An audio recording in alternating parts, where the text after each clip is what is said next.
Waiver priority number 4, Zay Jones.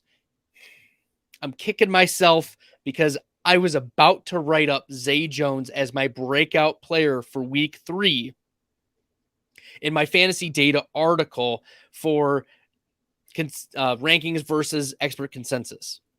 And I didn't. And I reneged on it, and I went with Ashton Dulin, and Dulin busted, and it was Zay Jones.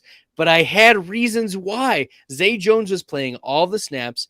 He was getting the yards per route run that we like. He was getting the yards per reception that was going to the tight ends last year. And now Zay Jones through 3 games, 24 targets, 19 receptions. He's the wide receiver 29 on the season. He was wide receiver 5 last week in full PPR, 85 receiving yards, 10 catches on 11 targets. He had 9 targets in week 1, so that's 20 targets in 2 weeks. He's playing 70% plus snap share, and that was against Asante Samuel. You know, in Los Angeles Chargers, Asante Samuel. I know this game got out of hand for the Chargers, and that things that are going really right for Jacksonville. But Zay Jones is getting the targets. Marvin Jones got the touchdown. Sure, whatever. Zay Jones has the stickier stats. He's had 2 big games of targets. And in a full PPR, Zay Jones could be a flex consideration. I mean, 2 of the last 3 weeks, he's been a top 32 wide receiver in full PPR.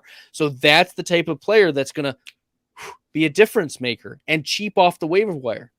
I mean, Zay Jones in college. Let's just remember he was a 2nd-round pick back out of Buffalo. And then it bounced around. Finally, Zay Jones lands in Jacksonville. He's got good metrics, 8th percentile speed. He's very bursty. He's agile. He's got a wide catch rate, 6'2", 201. He's not a small dude. He had a 40% target share in college. Dude was just a catching machine. And now that he's on Jacksonville, where Trevor Lawrence is going to be throwing the ball to Etienne, to Zay Jones, Shenault is off the team. Let's remember, though, that target share, that 20% target share from Laviska Shenault, now out of Jacksonville. Christian Kirk is crushing, but Zay Jones is keeping teams honest because they need to defend him.